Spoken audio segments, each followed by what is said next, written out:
Hello दोस्तों, good afternoon. आज हम देखेंगे रेडियो सक्रियता संबंधी मुख्य बातें। कुछ बात समझेंगे, कुछ फैक्ट देखेंगे और कुछ प्रश्न भी करने वाले हैं। तो देखिएगा, सबसे पहले बात की तरफ चलते हैं। रेडियो संबंधी कुछ क्या बातें हैं, तो हम सबसे पहले जानेंगे कि हम रेडियो सक्रिय किसे कहेंगे, किस तत्व को रेडियो सक्रिय तत्व कहा जाता है। सबसे पहले हम ये करेंगे। और रेडियो सक्रिय का खोज कौन किया था, तो हेनरी बेकुरल।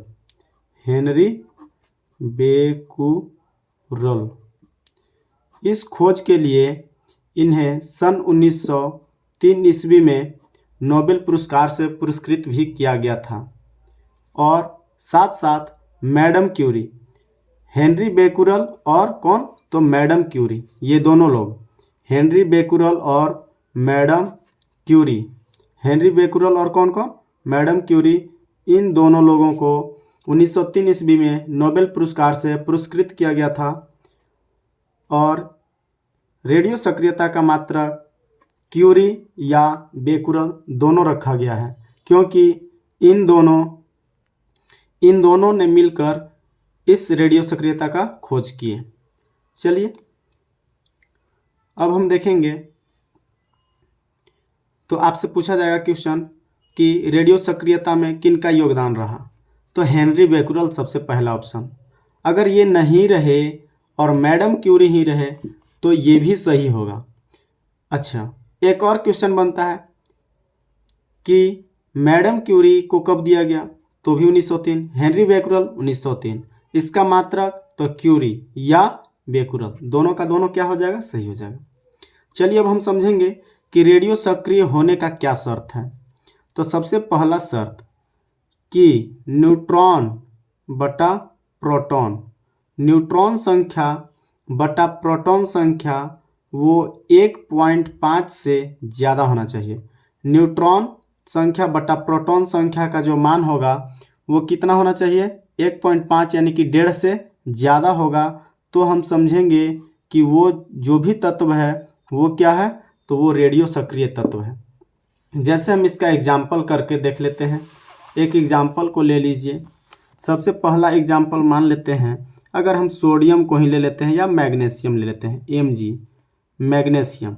अब मैग्नीशियम का परमाणु संख्या कितना होता है, तो aluminium, magnesium, aluminium, silicon, phosphorus, आपको याद किए होंगे आप लोग, क्या, hydrogen, helium, lithium, beryllium, boron, carbon, nitrogen, oxygen, silicon, phosphorus, sulphur, ये सभी याद किए होंगे। तो सोडियम के बाद क्या आता है, मैग्नीशियम। तो मैग्नीशियम कितना पर, 12 पर, तो इसका होता है 12, 24। अब देखिएगा, ये द्रव्यमान संख्या है, ये परमाणु संख्या है। तो द्रव्यमान संख्या यानी कि n बराबर होता है a माइनस जेड, यानी कि न्यूट्रॉन संख्या बराबर द्रव्यमान संख्या माइनस परमाणु संख्या। द्रव्यमान संख्या कितना है, 24, परमाणु संख्या कितना है, 12, तो न्यूट्रॉन संख्या बराबर भी क्या बच जाएगा, 12 बच जाएगा। और जो होता है परमाणु संख्या उसी को प्रोटॉन संख्या भी कहा जाता है, यानी कि प्रोटॉन संख्या या इलेक्ट्रॉन संख्या या परमाणु संख्या, ये तीनों क्या होते हैं, बराबर। और यहाँ पे कितना दिया हुआ है, 12, तो न्यूट्रॉन संख्या भी 12 और प्रोटॉन संख्या भी 12, परमाणु संख्या भी 12। तो चलिए मान लेते हैं, हम इसी को देखते हैं, क्या मैग्नीशियम रेडियो सक्रिय है या नहीं। तो इसके लिए क्या कंडीशन है, तो इसके लिए कंडीशन है N/P कितना होना चाहिए, तो 1.5 से ज़्यादा होना चाहिए। तो N कितना है, 12, P कितना है, 12, N भी 12 और P भी 12, दोनों क्या है, 12 12 है। तो ये तो कट जाएगा, तो कितना हो जाएगा, 1, जबकि होना चाहिए कितना, तो 1.5 से ज़्यादा होना चाहिए। कितना होना चाहिए, 1.5 से ज़्यादा होना चाहिए। तो आपको ये समझ में आ रहा होगा, 1.5 से ज़्यादा होना चाहिए। अगर 1.5 से ज़्यादा हो जाएगा तो रेडियो सक्रिय तत्व होगा, और वरना रेडियो सक्रिय तत्व नहीं होगा। तो मैग्नीशियम क्या है, मैग्नीशियम रेडियो सक्रिय तत्व नहीं होगा। चलिए, तो ये आप कंडीशन समझ गए कि रेडियो सक्रिय होने के लिए न्यूट्रॉन संख्या बटा प्रोटॉन संख्या का मान 1.5, सॉरी नहीं दिख रहा होगा, न्यूट्रॉन संख्या बटा प्रोटॉन संख्या का मान 1.5 से क्या होना चाहिए, तो 1.5 से ज़्यादा होना चाहिए। अब अगला स्टेप, यहाँ पे देखिएगा, परमाणु संख्या 82, परमाणु संख्या 82, ये क्या है, एटॉमिक नंबर। परमाणु संख्या 82 के बाद 82 पे क्या आता है, सीसा आता है Pb। 82 पर क्या है, सीसा है। सीसा के बाद जो भी तत्व हैं 83 से, जो भी तत्व 83 से हैं वे सभी तत्व क्या हैं, रेडियो सक्रिय तत्व हैं। कैसा तत्व है, रेडियो सक्रिय तत्व। परमाणु संख्या कितना के बाद से, तो 82 के बाद से या 83 से कैसे तत्व हो जाएंगे, तो रेडियो सक्रिय तत्व। अब देखिएगा जब यहाँ पे रेडियो सक्रिय तत्व क्या करते हैं, तो रेडियो सक्रिय तत्व अपने से अल्फा, बीटा और गामा ये तीनों प्रकार के किरणों को उत्सर्जित करते रहते हैं। अल्फा, बीटा, गामा ये तीनों प्रकार के किरण को क्या करते रहते हैं, उत्सर्जित करते हैं, निकालते रहते हैं। किसको किसको, अल्फा को, बीटा को या गामा को। इन तीनों को उत्सर्जित करते रहते हैं, जिसके कारण इसमें क्या होता है, परमाणुओं का ह्रास होता है, यहाँ पे कमी आ जाता है। कमी आ जाता है तो ऐसे ही उत्सर्जित करते करते करते अंतिम उत्पाद जो बच जाता है, रेडियो सक्रिय का अंतिम उत्पाद, उस अंतिम उत्पाद को क्या नाम दिया गया है, सीसा। कहाँ पे आके रुक जाता है, सीसा, यानी कि अंतिम उत्पाद P यानी कि सीसा हो जाता है। यहाँ से भी क्वेश्चन बनता है कि रेडियो सक्रिय तत्व का अंतिम उत्पाद क्या है, तो हम अंतिम उत्पाद सीसा है। कैसा, क्या चीज़ उत्सर्जित करते हैं, तो अल्फा, बीटा, गामा उत्सर्जित करते हैं। अल्फा उत्सर्जित करने से क्या होता है, तो समझिएगा, अल्फा, बीटा, अगर एक अल्फा उत्सर्जित होगा, कितना अल्फा, एक अल्फा, तो 2 4 की कमी होगी। क्या चीज कमी होगी, 2 4 की कमी, यानी कि 2 ये हो गया परमाणु संख्या और 4 क्या हो गया, ये हो गया द्रव्यमान संख्या। ये क्या हो जाएगा, तो इतना का कमी होगा। अब एक ठो अगर बीटा निकलेगा तो एक परमाणु संख्या बढ़ेगा। परमाणु संख्या में क्या होगा, एक की वृद्धि होगी, बाकी बात द्रव्यमान संख्या जस का तस रहेगा। यानी कि एक अल्फा निकलेगा तो 2 और 4 की कमी, यानी कि परमाणु संख्या में 2, द्रव्यमान संख्या में 4 की कमी हो जाएगा, 2 4 की कमी। अगर एक बीटा निकलेगा तो 1 की वृद्धि हो जाएगी। सपोज अगर 2 बीटा निकलेगा तो 2 की वृद्धि, और 2 की वृद्धि हुआ, यहाँ से 2 की कमी हो जाएगा, अल्फा से, बीटा से 2 की वृद्धि, और यहीं से समस्थानिक भी बन जाता है। तो एक और पॉइंट आपको क्लियर हो गया होगा, अल्फा निकलने से क्या होता है, बीटा निकलने से क्या होता है। चलिए अब हम यहाँ पे एक क्वेश्चन कर लेते हैं।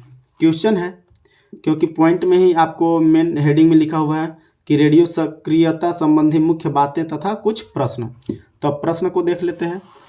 प्रश्न क्या है भाई, तो प्रश्न है अर्धायु काल संबंधी प्रश्न। पहला क्वेश्चन, रेडियम का अर्धायु काल 1600 वर्ष है।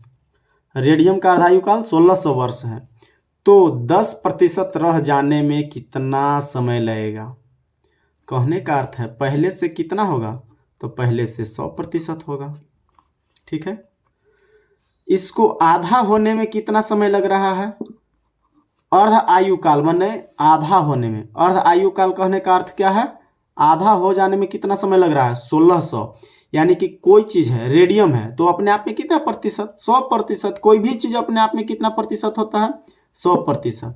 तो 100% है, आधा होने में कितना साल, 1600 साल, यानी कि 50% होने में 1600 साल हो गया। अब इसके बाद 25% हो जाने में फिर से 1600 साल लगेगा। अब इसके बाद यहाँ पे 10% लिखा हुआ है, तो इसको थोड़ा सा 10% नहीं, ये क्वेश्चन अपने से सेट किया हुआ है, तो हम 10 को क्या कर दें, सपोज यहाँ पे 12.5 रहता, क्या रहता, 12.5%, 12.5% होता, तो एक बार और आधा कर दें, तो 25 का आधा 12.5%। अब 12.5% फिर से, यानी 25 का आधा होने में फिर से 1600 साल लग गया।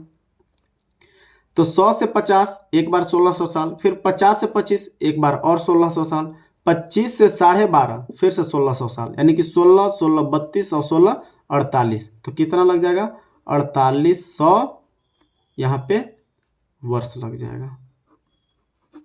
तो इस तरह का भी क्वेश्चन एग्जाम में पूछा जाता है। तो ये भी वीवीआई क्वेश्चन है, यहाँ पे मुख्य बातें भी वीवीआई बातें बताया गया है। इससे पहले वीडियो में भी हम एक रेडियो सक्रियता संबंधी प्रश्न लाए थे, तो वो सूत्र के अनुसार था।